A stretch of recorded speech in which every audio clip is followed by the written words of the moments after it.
Hello, and welcome back to a new season of Crime Candy.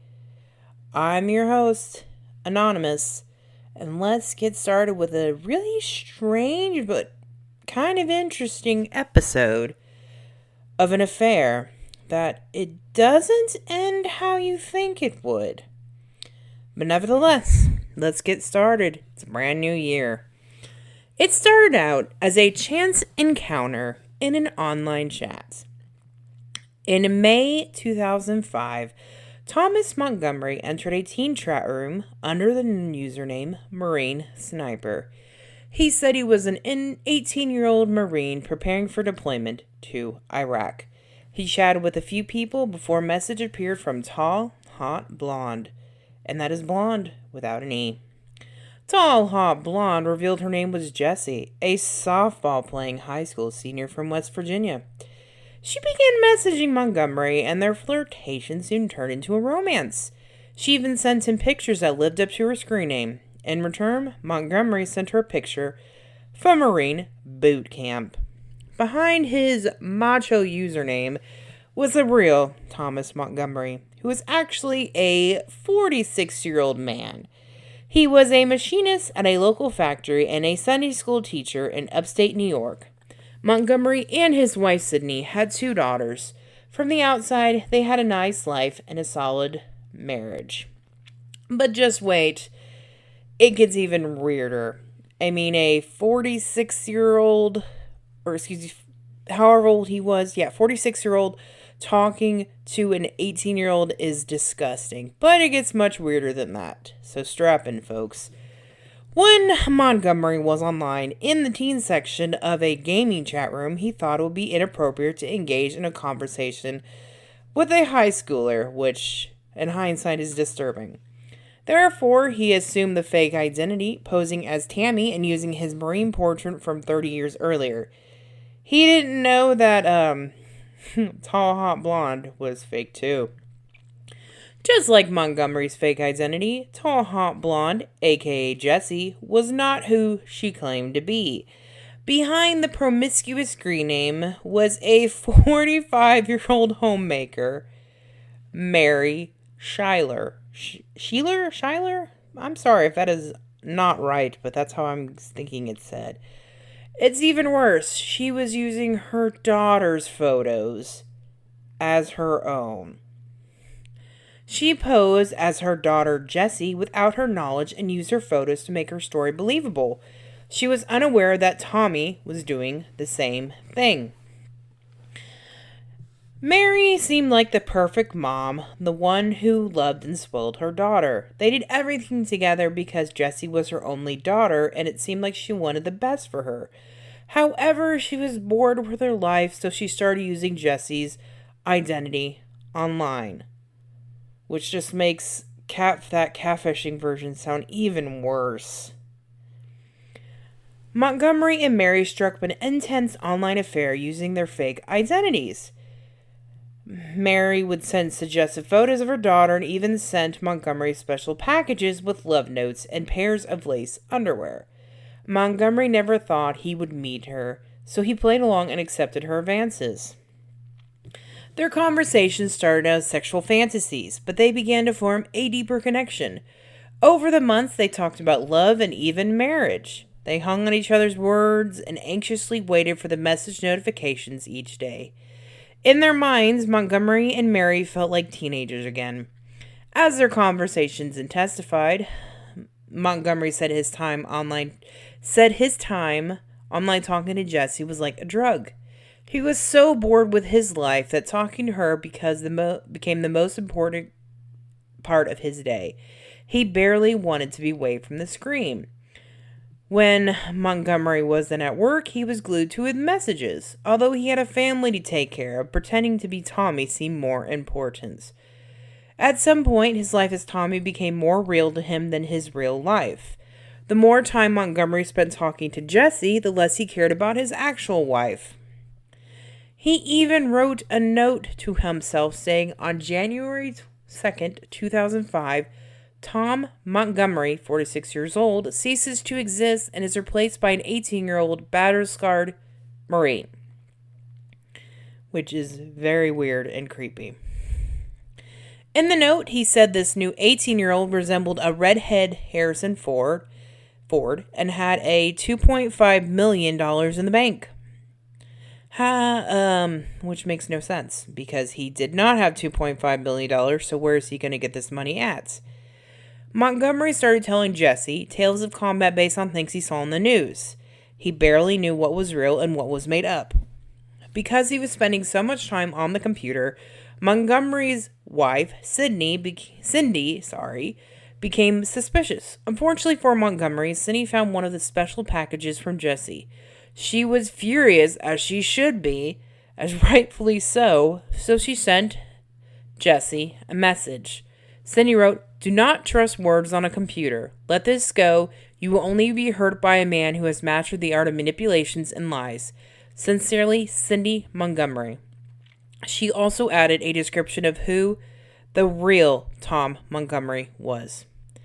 When Mary received Cindy's letter and photos, she was upset to find out he was also lying. Never mind the fact that she's lying, but it's even worse that he's lying as well. However, she wasn't going to reveal her identity, so she sent a message to Montgomery, ending things, and wrote that he should be in jail. Mary was far from innocent in this situation by using her daughter's pictures, but she didn't want Montgomery to know that.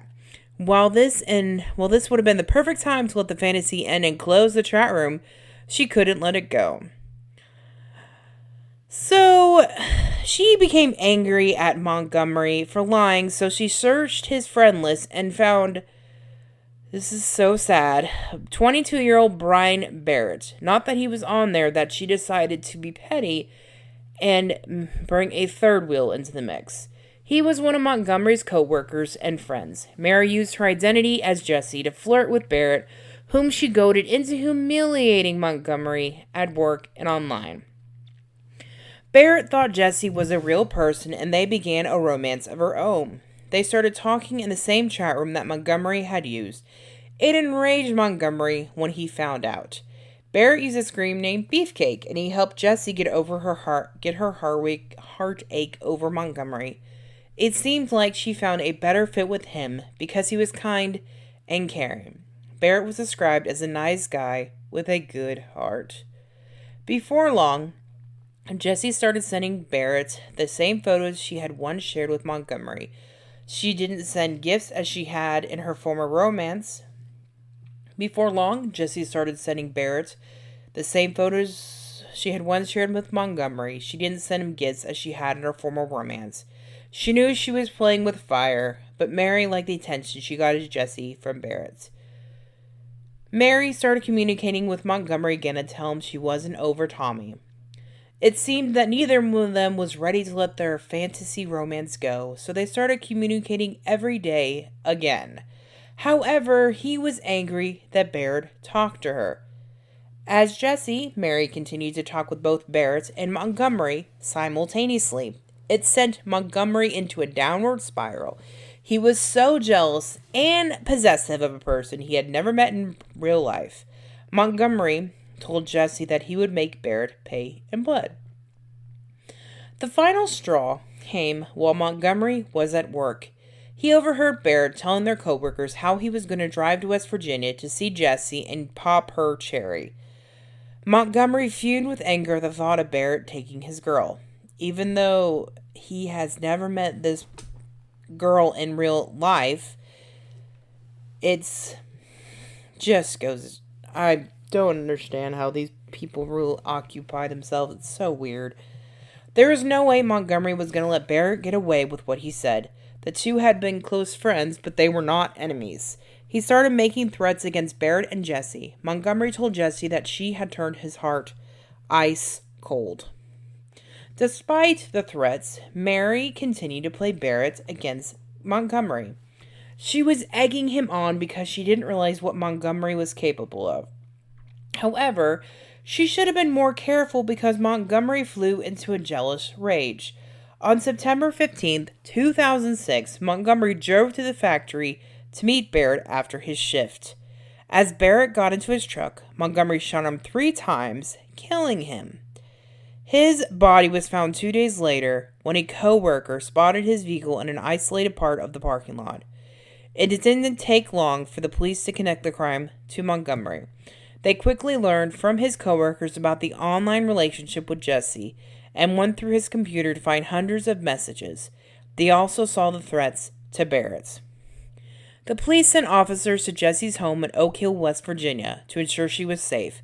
When they arrived, Mary answered the door, and the police asked where her daughter was.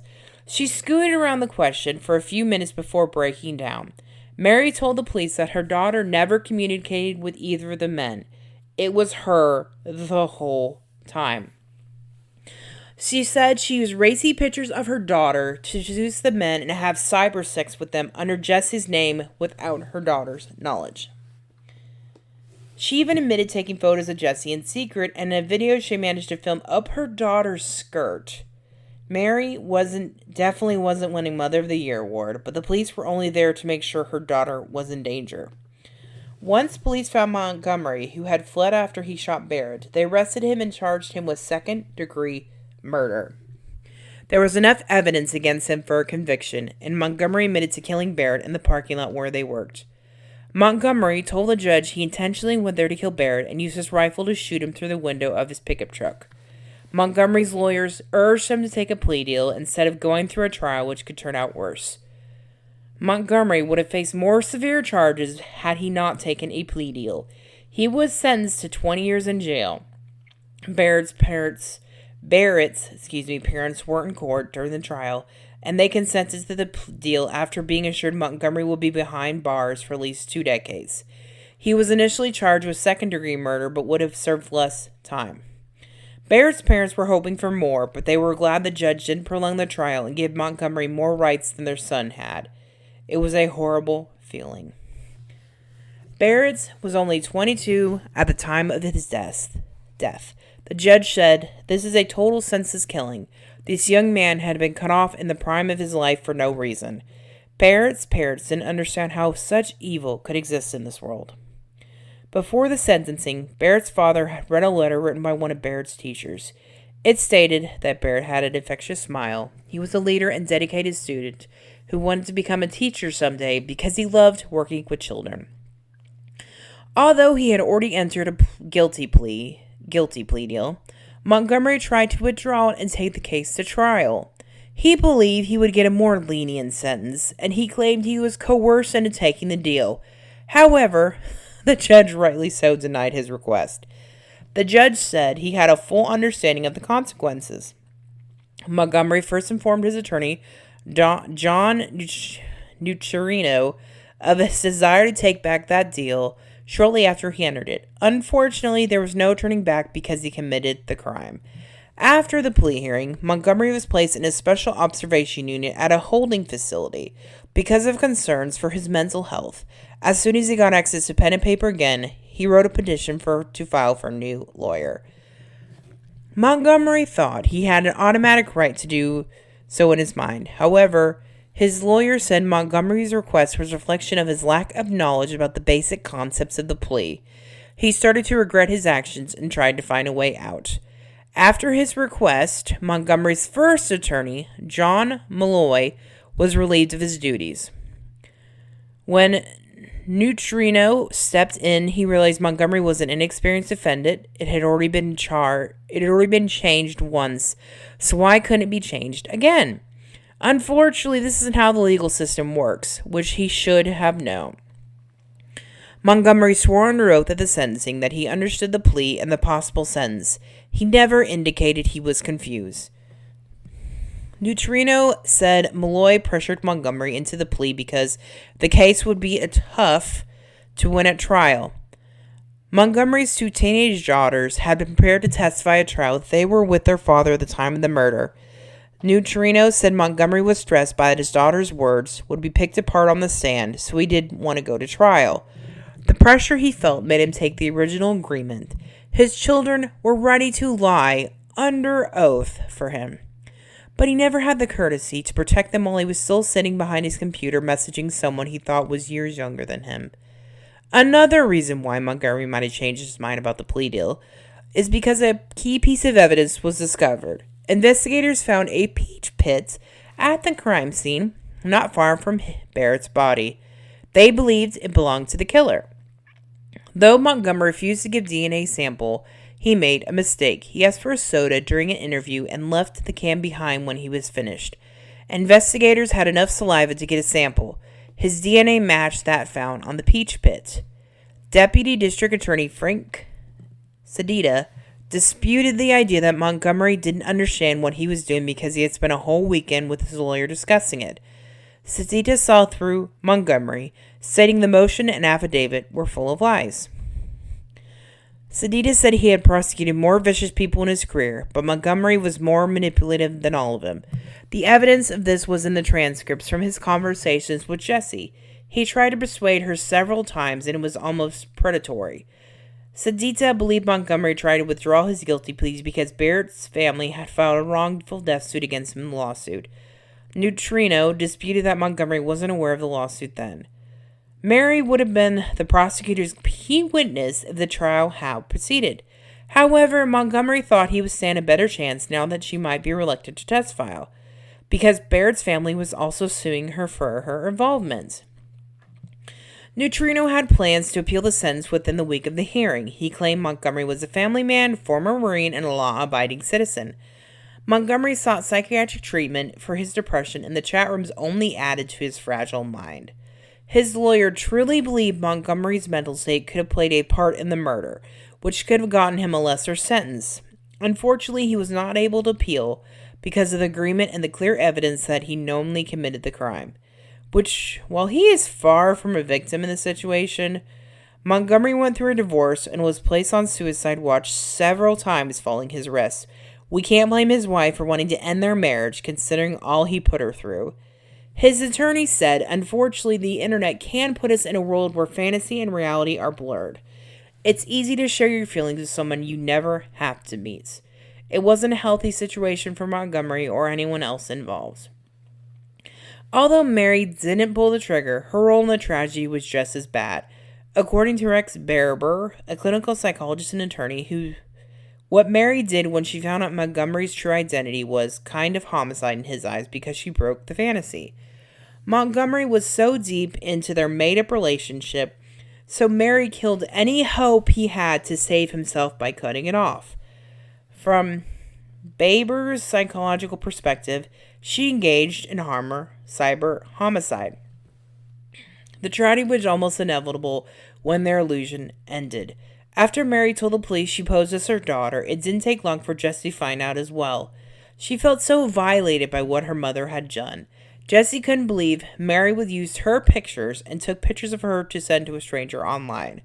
A mother is supposed to love and protect you from these situations, so Jessie was angry. She stopped speaking to her mother, Mary, immediately. No one will be able to look at their mom the same way after finding out this information. Why, you would think that Mary would do anything to get back in her daughter's good graces. She showed little remorse for her actions. She never even bothered to apologize to Jessie for violating her privacy.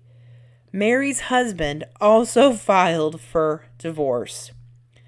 During Mary's divorce hearings, she approached Jessie saying, "Why don't you get over this?" She clearly didn't understand how much she hurt her daughter and family. In a twisted way, Mary thought she was doing something good. She seems like an incredibly disturbed woman. Besides the wrongful death lawsuit, Mary has not been charged in regards to the murder. Prosecutors in New York, where Montgomery and Barrett lived, looked for a way to charge her for something. Unfortunately, she technically didn't do anything illegal. Mary crossed the moral and ethical line, but you can't prosecute someone for that. She knew about Montgomery's threats toward Barrett and didn't try to stop him. One prosecutor said, though, Mary provoked Montgomery to kill, but they couldn't arrest her. The only punishment Mary received was losing her family. It seems like she didn't care much about them in the first place because she didn't try to apologize. She has defended herself by saying she was just playing games online. Mary was not sorry for Barrett's death. At one point, Mary said she felt like she was doing Montgomery a favor. She claimed to be afraid that he would talk to real teenagers if he ever stopped talking to her. In reality, it looks like she was bored with her life and enjoyed the attention. If there is one thing we learn about Mary from this story, it's that she's shameless. After the event, she pursued an education, taking classes at a community college in West Virginia. She did an interview about the deadly love triangle for a profit. She also had plans to write a book about the dangers of the internet. This is pretty interesting coming from a woman who has used her own child as bait to talk to young men online. Mary has a very warped sense of reality. The irony in this case is that the people behind Talhotblond and Marine Sniper are an equally well-matched pair. Montgomery and Mary were both lonely people in their mid-40s with their best days behind them. They both turned to the internet to find companionship. The two created identities to recapture the glory of their youth. Montgomery and Mary might have been the perfect couple if they had met in real life. Maybe they can have a true connection when he gets out of jail in another couple years. Mary initially prepared to testify at Montgomery's trial. The prosecutors had thousands of pages of transcripts of conversation between Montgomery and Mary that were not hidden, which have been quite shocking to hear in court. District Attorney Frank Clark said the trial would have been an interesting one. He stated, "We deal with facts and reality. Here you have a cyberspace love triangle. It all exists online. The only thing that was real was the murder. After everything that happened, Barrett's family started a petition to enact laws to protect others from people like Mary. Sadly, there is no clear indication of what a law like that would state. It is unlikely that a new law could fix a social problem. Unfortunately, it seems that more people have to get killed before lawmakers see this as a real problem. A situation like this could happen to anyone. While free speech is one thing, using it as a drug or weapon requires laws so that people can be punished." And I hope you guys found this case as interesting and weird as I did. I can't wait to record this new season with you guys. Let me know if you guys think I should do any other type of new episode or anything. Let me know. And like I said, you guys have a great new year.